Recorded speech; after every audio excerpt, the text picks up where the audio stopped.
And welcome back to day number 2 of the creative activity for photography.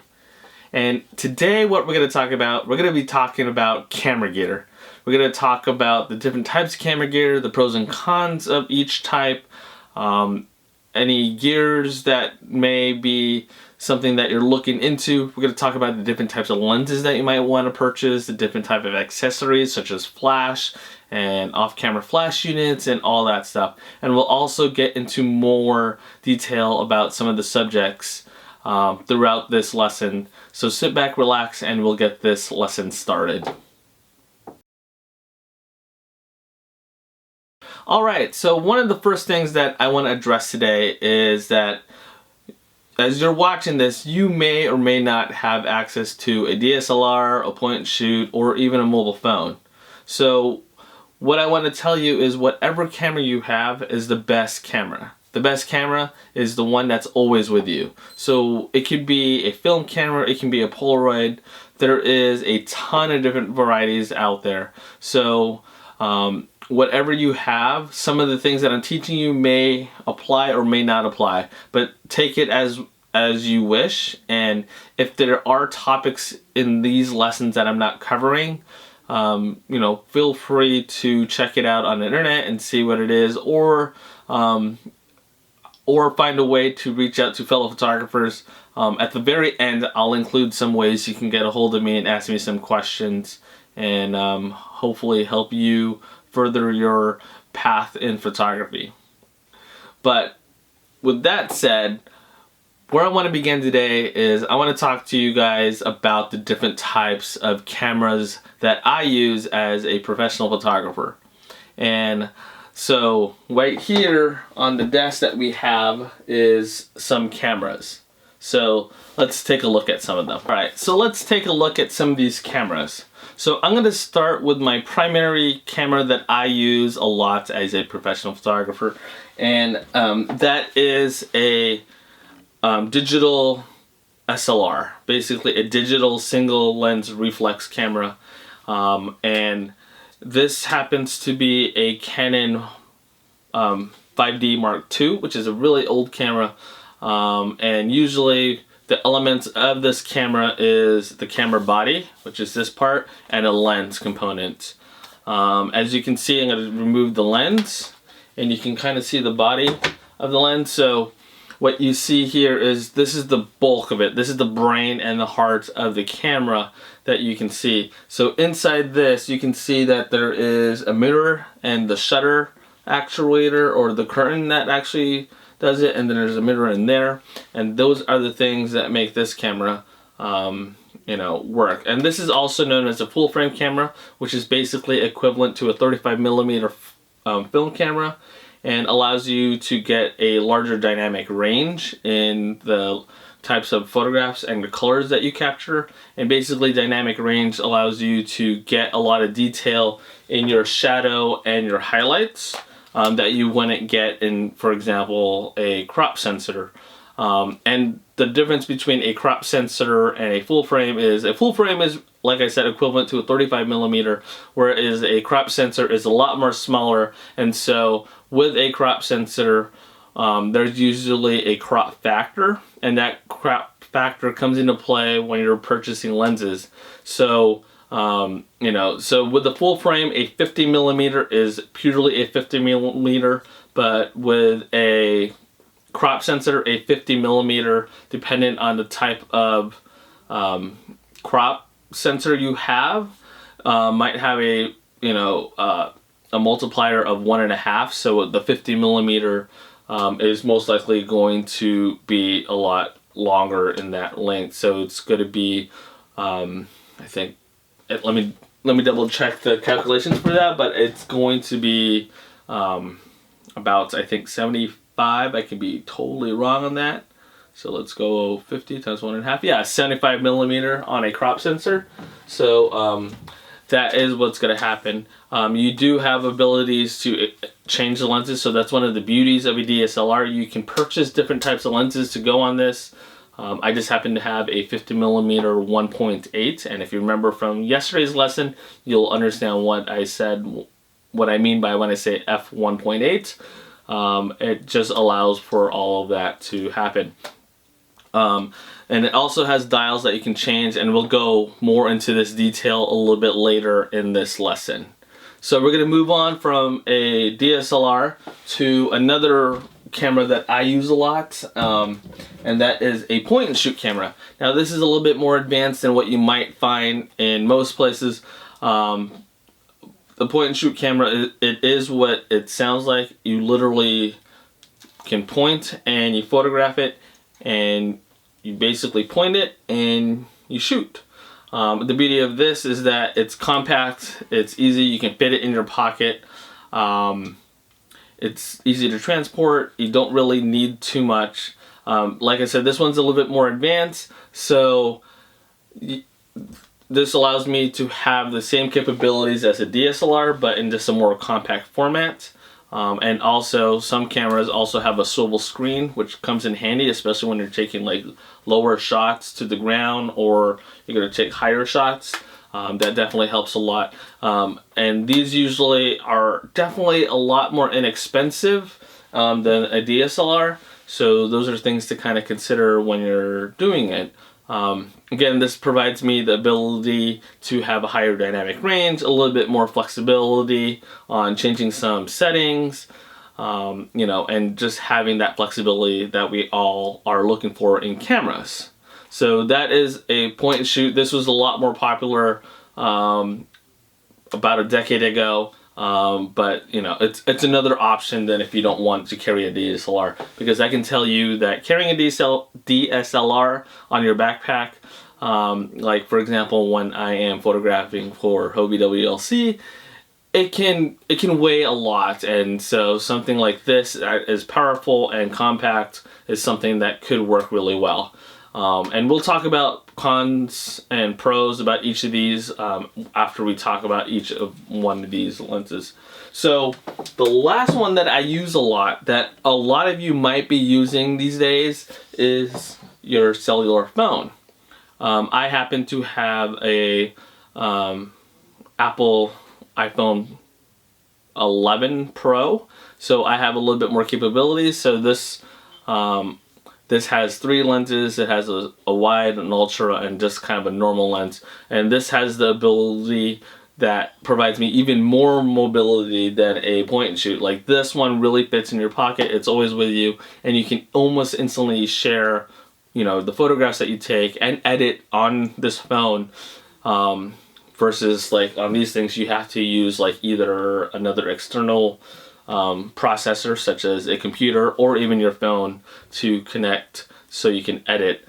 These do not have an editing process available. They have some minor stuff, but you can't do full-on editing on that, and we will get to editing lesson tomorrow, but for the moment the Pro has been working really well. So you might be using your iPhone or an Android or whatever mobile device to capture images. And these are quite powerful since they've been introduced to the market. A lot of people have said that you can take incredible photos, and I can attest that you can take incredible photos with this, and this provides a little bit more options for you. But it is definitely compact and powerful. It does have some limitations that these do not, but we'll get into that now. All right, so what we're going to talk about now are some of the pros and cons of some of these different types of cameras. So we'll begin with the DSLR. So one of the pros is that you have full-on capabilities to photograph almost anything. So some of the features that you see on a DSLR that you also might see on a point and shoot is you have a thing here called the hot shoe. And the hot shoe is where you would attach either flash or triggers, so therefore you can trigger flash. You can also put microphones on this. I have a microphone on the camera that's recording this session, and you have that ability to do that. Another pro is that you can interchange all these lenses to whatever lenses that a manufacturer has available. So this is a 51.8, but I can get as big as 70 to 200, which is a larger lens, and we'll get to that when we talk about lenses. You know, you have the capabilities of expanding this. You can grow with these kind of things. The cons about these is that these tend to be a little bit more expensive, especially when you go full frame. They tend to get up there in costs, so they can be up to a couple $1,000s depending on the features of it.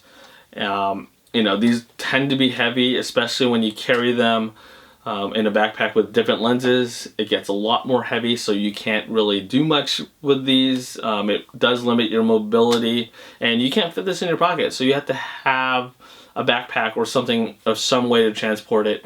And you know, sometimes it does get clunky. So okay, so what we're gonna do is move on from a DSLR, and then we're gonna move on to the point and shoot and talk about pros and cons with that. So with a point and shoot, the Pro, it's very portable, and depending on how advanced you get, it is very powerful. So like this one is a G7X Mark II, and it has a very powerful lens, and you can most definitely do a lot with this. You have a swivel screen, which allows for easy flexibility and mobilities to get those low and high shots. You basically use an SD card for these, and you have that availability. So the cons about these is that you're limited to literally just this one lens that this camera has, so you can only zoom in and zoom out as far as this camera is going to allow you, so you can't really interchange the lenses on that. So those are things that you need to consider when looking at a point and shoot, but this does provide some capabilities that the DSLR does that this one doesn't, so those are a good thing to that. This also does not have a hot shoe, just like a DSLR, so attaching flashes aren't the thing, but it does. Some point and shoots do have a built-in flash that you can use, but it limits you on the control of it. So you don't have as much customized control as a DSLR on that, so that's another thing to consider on a point and shoot. So we're going to move on to point and shoot, and we're going to talk about your mobile phone. So the mobile phone is the most flexible, so that's one of the biggest pros, is it's flexible. You have connectivity to the internet, so you can edit and download apps that allow you to edit on the phone. So you can take a photo and then you can edit instantly on the phone, which is a huge benefit, especially if you're trying to get something out there, and you can post it to your social media feeds, and you can do that. So so those are the pros. The cons of these is that you don't have too much control, at least in the basic layout of some of the camera phones. You do have some capabilities to adjust the zoom and some editing features on it, but in terms of like your dynamic range, over the years these have gone pretty well, but they still limit yourself. These do have now capabilities to capture RAW and process RAW, but you can't really do so much on it. And these are, they're tiny, they fit in your pocket, so it's great for when you travel. But the downside is you do have to get apps for this, and it can cost you extra than what this does, but it affords you that ability to have a mobile photo studio. So don't discount these things. They're actually a great camera in here. So I mean, just with the 3 lenses here, the availability, at least on this iPhone 11 Pro, it works really well. So that's one thing to consider in when choosing a type of camera. Like, don't discount this because it's not as big as the other ones. This definitely works out pretty well.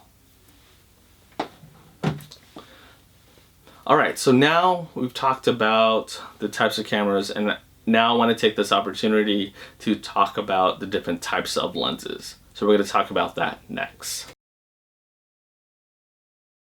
Okay, so now we covered some of the types of cameras that you can use. And for this next section, we're going to be focusing on the DSLR cameras and the flexibility that it provides you with the types of lenses that you can have or use with the DSLR. So let's begin. So the lens in which that you're watching this video that's filming me is a general purpose lens. It is a 24 to 70 f2.8. So it is a nice general purpose lens at around 24 millimeters is roughly about what humans can kind of see on a wide scale, and about 50 millimeters is basically what you kind of see kind of in your normal frame of mind.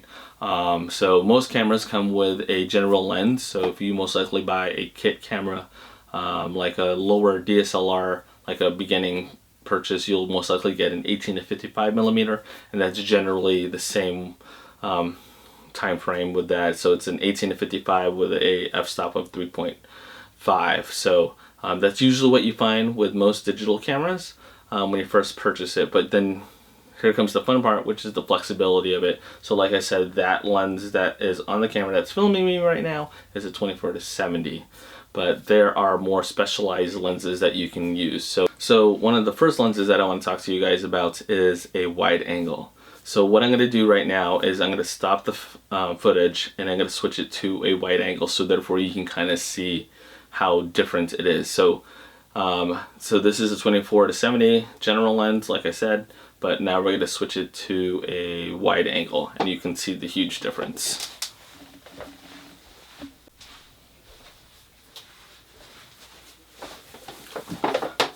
Okay, so now you're viewing the wide. So as you can see a lot more than before. And with the wide, it's great for using in landscapes, and you can capture these huge vistas. So, you know, a wide is something to consider if you're interested in landscape photography. This particular lens isn't great for portraits, because as you put things towards the edges of things, it kind of distorts. And one thing to note is that all lenses have a thing that distorts a little bit more on the edges, as sometimes in the center. There are programs to help fix that, but in general, you want to try to limit your use on those programs, or rely on those programs to fix those things. So a wide angle, for example, it's not great for those portrait works, but in some situations it could work. Like if you're taking a huge group photo, as long as you keep most people away from the edge of the frame, you can use it and have minimal distortion with it.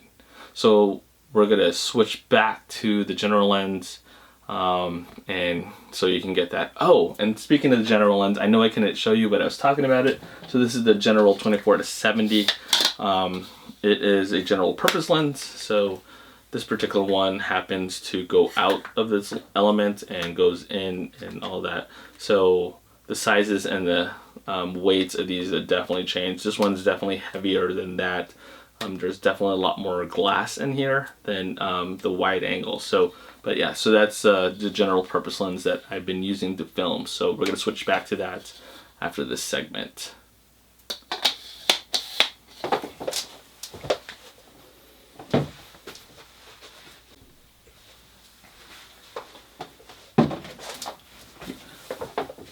Okay, we're back. So you saw the difference between this general purpose lens and the wide angle lens.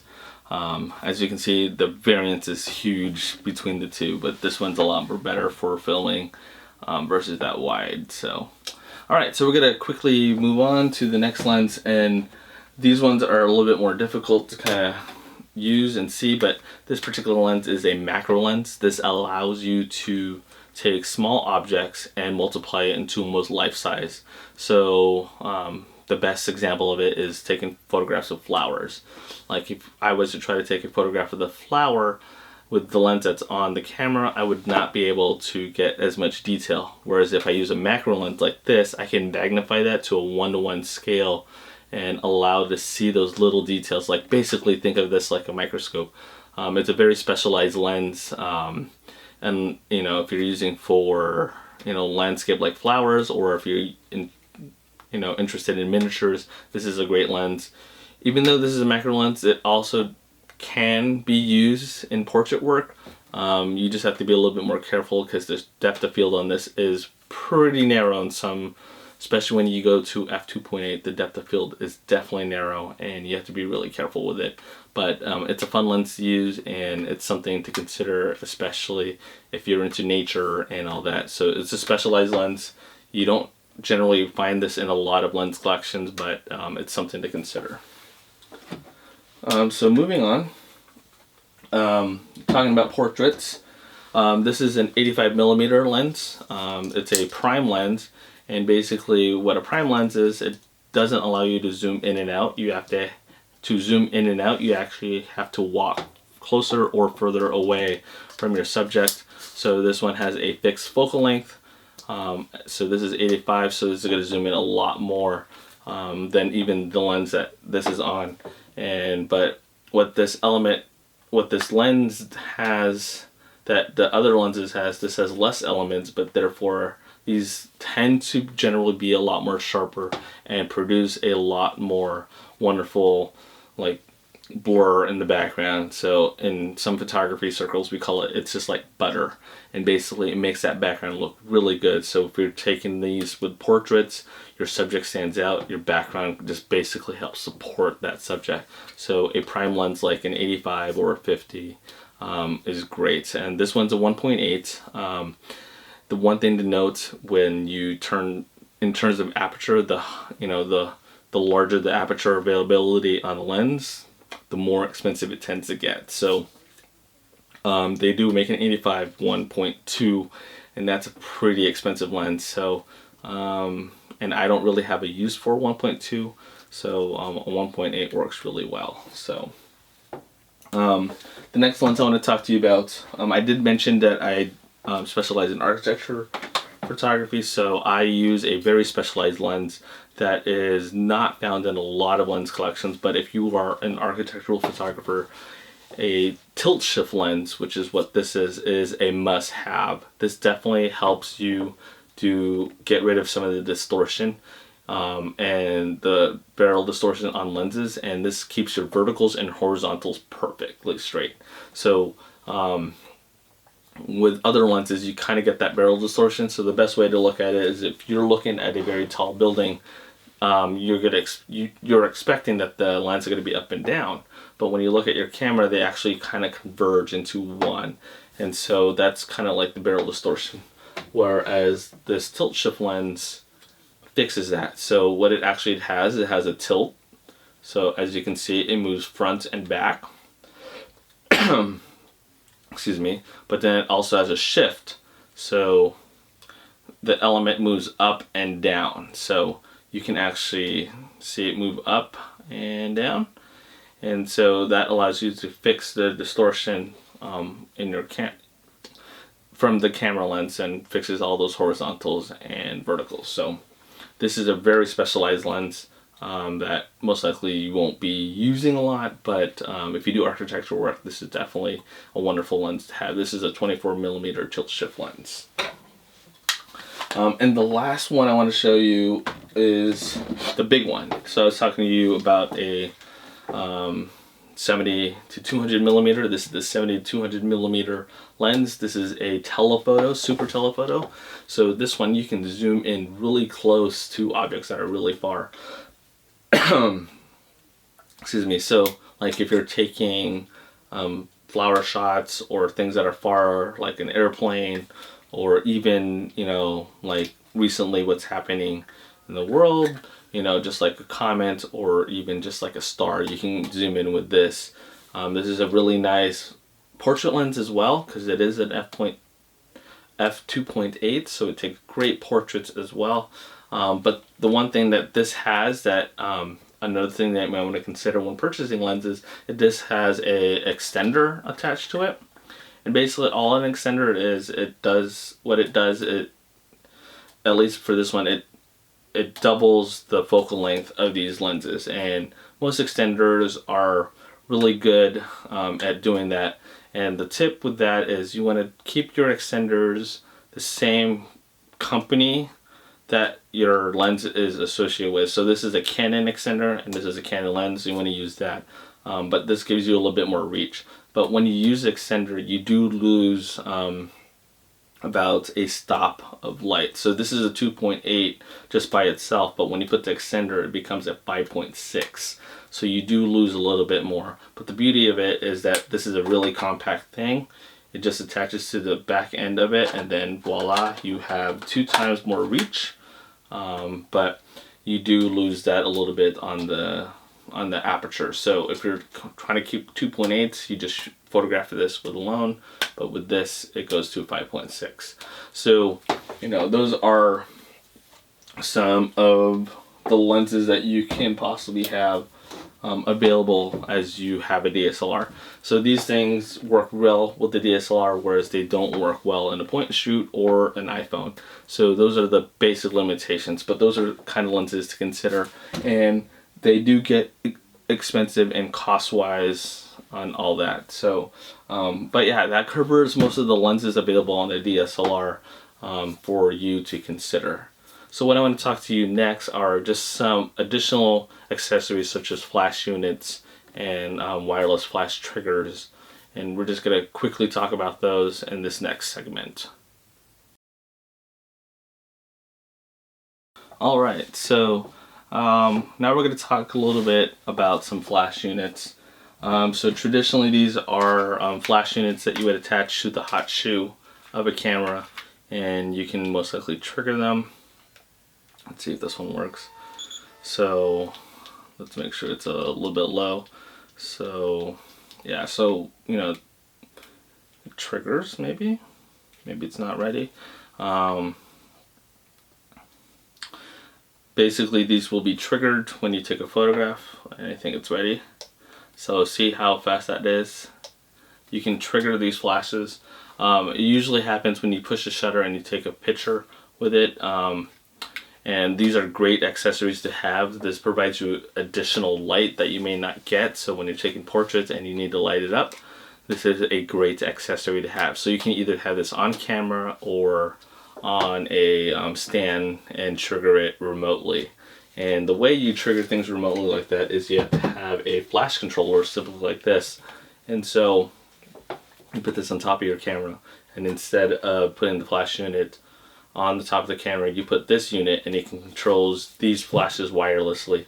So you can get a very good one from your local camera store, or even the internet, and you can find these things, and these come in pretty handy. It allows you to get the range that you need so you can trigger certain flashes. So that is another accessory. So I know we were just going to talk about flashes, but I just want to bring this up really quickly. So 2 more accessories that you might want to carry or think about in purchasing when you do a camera is like a GorillaPod or a tripod, especially when you start taking long exposures at night, like slow shutter exposures. You're going to need something stable, so a good tripod is a good thing. You don't need to get a full-blown one like the camera that is recording this is sitting on, but a GorillaPod like this works really well. You detach the camera to the top here, and it provides you a way to keep your camera stable and easy to take a photograph with. So that is one good thing. Let me turn this off. Funny stuff. And then one of the other things that you might want to consider outside of a tripod for your camera is a remote trigger. I know this one looks beat up, but this is the one that I've been using forever. This is an intervalometer, so it's a little bit more advanced than a traditional remote, but this allows me to trigger my camera when I'm taking a self-portrait. It allows me to trigger the camera so I can take my own self-portraits. But like I said, this is an intervalometer, so this allows me to take time lapses and allows me to take photographs with this as well. So this is a good thing. So if you use these to keep your camera stable, just so therefore you don't have a lot of camera shake, because if you're taking like a long exposure, any shaking is going to be recorded and your picture is going to turn out blurry. So a remote really helps limit that in terms of the type of accessories that you're going to use. So you might want to consider that. And lastly, the most important aspect of any digital photography, especially the DSLR, are these little things. For my particular camera, we use compact flash cards, but most cameras these days use a SD card. But consider purchasing these and try to don't get the most inexpensive ones, because you want something that's going to last long and that's going to be reliable, because this is where you keep all your photos. So if you have these fail on you, that basically means you can lose a whole entire job, and that's the last thing you want to do as a professional photographer, so lose a whole job because your cards failed on you. The most important thing about these things is, usability, but also the read and write speeds of these lenses. So you want to have one that reads and writes relatively quickly, especially if you have like a mirrorless, for example. They take really fast burst shots, so they can take up to like 10 pictures a second, and that's really fast. So you need a flash, or you need a card that can handle all that capacity. And cards go from 8 gigs, this is a really small one, all the way up to 64 gigs or even more. So again, these are going to be varied in price, but this is something to definitely consider as one of your first purchases to the camera. Before you purchase any of the lenses, any of those accessories, invest in this, and especially invest on a tripod, a good tripod. Don't invest in an inexpensive tripod, because that will cost you money in more ways than you think. So, but yeah, memory cards and a tripod are great investments. And lastly, like if you do video recordings like I am here, a good thing to invest in is a microphone that sits on top of your camera. So those are things to consider when you're doing some type of photography. So those are the kind of lenses and accessories that you want to consider for your photography collection and all that stuff. So in this next segment, what we're going to do is we're going to talk about settings. Now, I know in the last lesson I told you to read your camera manual, but I just wanted to kind of give you a quick turnaround on, or basically not a quick turnaround, but a quick lesson on what the settings mean, just to kind of break down for that and help you along with that. So the next segment, we're going to talk about camera settings, and mainly on that dial on top. So yep. Alright, so you just learned some things about lenses and the accessories that you can purchase. So now I want to take an opportunity to talk to you about some camera settings. Mainly I want to focus on the DSLR and on these dials that you see on the top of the camera. Now, one thing to note is, dependent on the manufacturer of the camera, they might differ.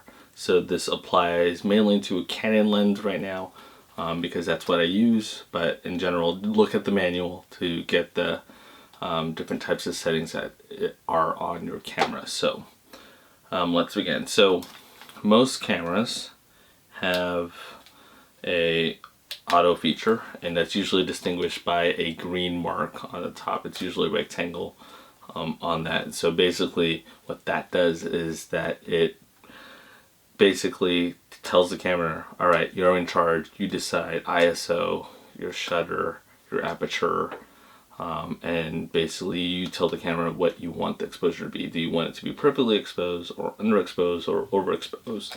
But basically the camera teaches that, selects all of that information for you. The next setting that you most likely found, so this one doesn't have it. Let's see, but the next setting, we're just going to continue on this. The next setting is what they call a P mode, and it's a program setting mode.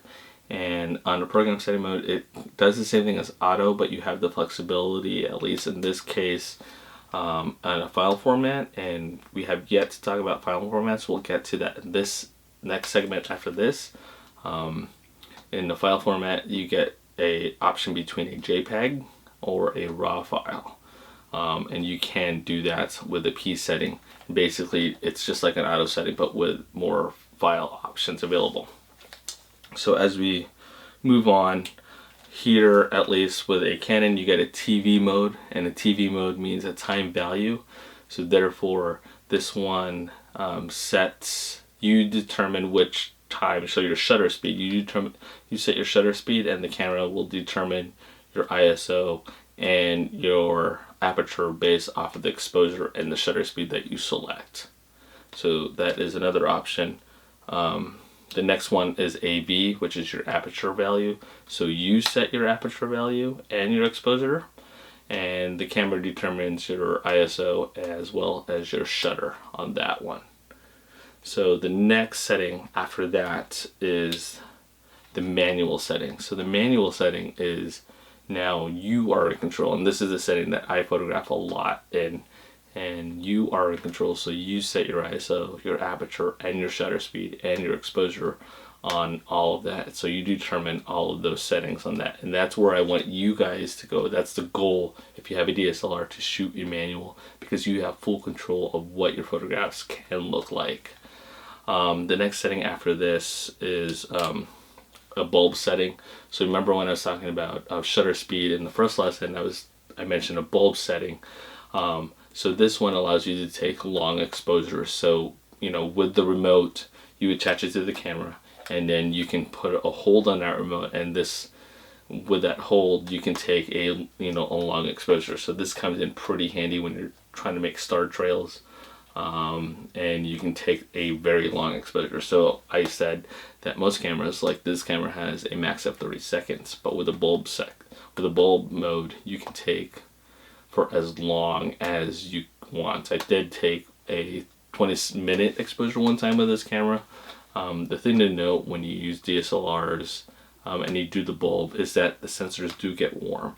So that is one thing to consider, because when these things warm up, the cameras basically stop working because they need to cool down. And then on top of that, you introduce a lot more noise because of the heat, and it makes the sensor a lot more noisier. So those are things to consider. And then dependent on the settings they have in camera, there can be noise reduction software that could take forever to process and all that stuff. So that covers things. So this one only has several modes, but I'm going to grab the point and shoot and talk to you about some other things that you might find on your DSLR or your point and shoot.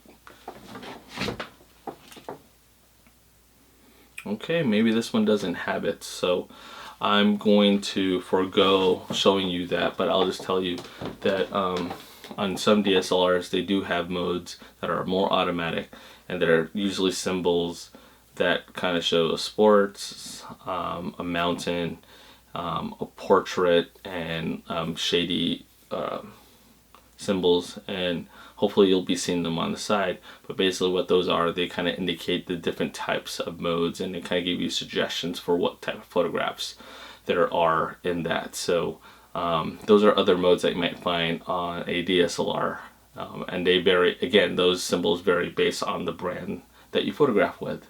So yeah, so those cover some of the basic settings on the camera, and again, refer to your camera's manual for more information on that. So yes.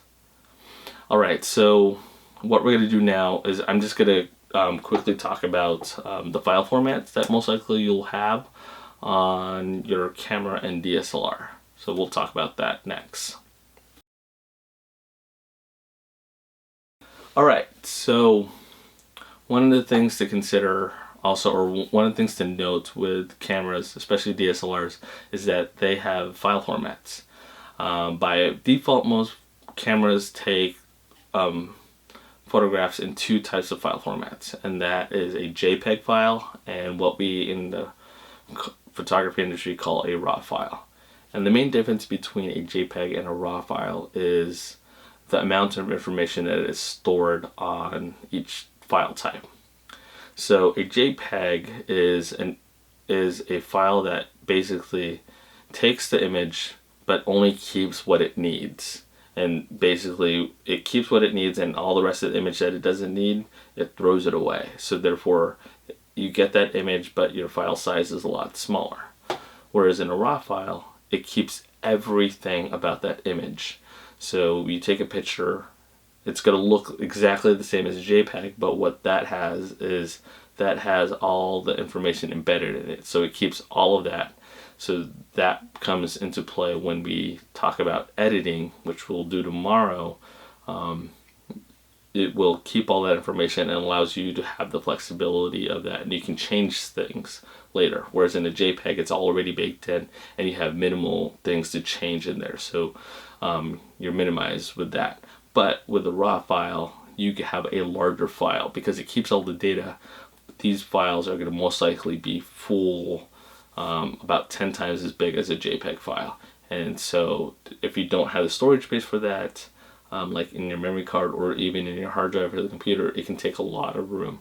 But the beauty of a RAW file is that it basically gives you the ability to fix things and edit things in post that you couldn't do earlier. So it definitely considers all that. So those are generally the two file types that you'll find, and depending on the camera system that you use, the file type for a RAW file will be different. So for Canons, it's .cr2s. I think Nikon's are NK2s. I could be wrong. Double check those. But that's the main big difference between RAW files. And there are other file formats available, but those are the two things that I want you guys to pay attention to when you're using a DSLR, because they will have,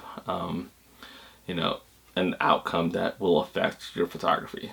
So I know in the first lesson I didn't tell you what file format that you should photograph in, and again, that's a preferential choice, but I highly recommend that if you feel comfortable and you do have the software for editing RAW files, to shoot it and photograph it in RAW, because you do have a better flexibility. And when we do edits, you'll start seeing why you might want to photograph it in RAW, and we'll cover that in tomorrow. But yeah, so those are the huge things about the types of cameras that you want to consider when purchasing, the types of accessories that you may be wanting to get and build upon and do that and specialize in. And those are the things that can help separate you from other photographers. But the most important thing too is your style, and we'll get to that in tomorrow's lesson. But yeah, so that covers basically the types of cameras that you can use, and just remember that the best camera is the one that's always with you.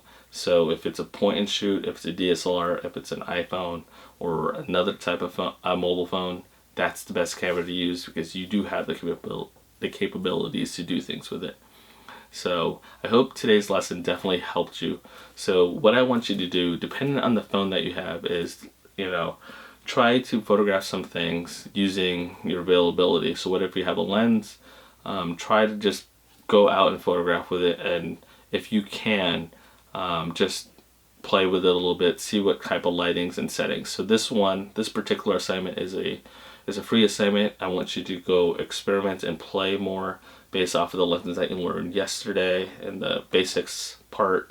And then with the types of lenses, if you do have other lenses, try experiment with that, see what you can do with that, and go out there and have fun. So that covers today's lesson, lesson 2.